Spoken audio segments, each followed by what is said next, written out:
कहानी अंधेरों से शिखर तक भाग 6। नायरन ने आरेस्टिस से सीधे मिलने का निर्णय लिया। वह जानता था कि ये उसकी जिंदगी और बिजनेस का सबसे बड़ा दाव होगा, लेकिन इससे पहले उसने अपने सभी विश्वासपात्र लोगों से बात की और प्लान बनाया कि आरेस्टिस से किस तरह सामना करना है। अगला सीन।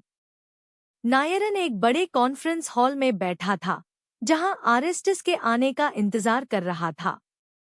माहौल में तनाव साफ महसूस हो रहा था। आरेस्टिस आखिरकार वहां पहुंचा और दोनों आमने सामने बैठे। तुमने मेरी डील तोड़ी, लेकिन इससे तुम्हें क्या मिला?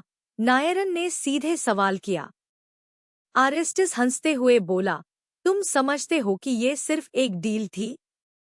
ये तो सिर्फ शुरुआत है। मैं तुम्हें और तुम्हारी कंपनी को तबाह करके रहूंगा। नायरन को आरेस्टिस की चाल का अंदाजा था, लेकिन उसकी ये प्रतिक्रिया उसकी सोच से भी ज्यादा खतरनाक थी। नायरन ने मन में ठान लिया कि अब उसे न सिर्फ आरेस्टिस को रोकना है, बल्कि उस रहस्यमय दुश्मन को भी सामने लाना है जो पर्दे के पीछे से खेल खेल रहा है। सस्पेंस। इसी बीच नायरन को एक चौंकाने वाली जानकारी मिली। उसके बिजनेस के कुछ बेहद करीबी लोग आरेस्टिस से मिले हुए थे और उसके खिलाफ काम कर रहे थे।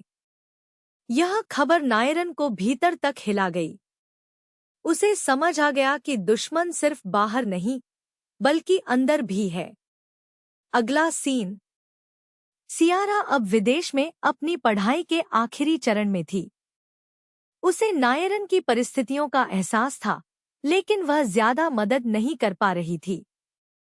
एक दिन उसने नायरन को मैसेज किया, तुम्हारे पास जो है उसे बनाए रखने के लिए तुम्हें समझदारी से काम लेना होगा।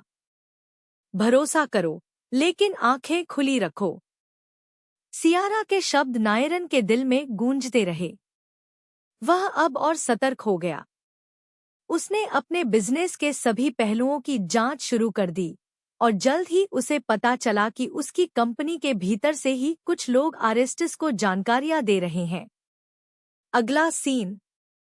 नायरन ने अब अपने सभी कदम गुप्त रखना शुरू कर दिया।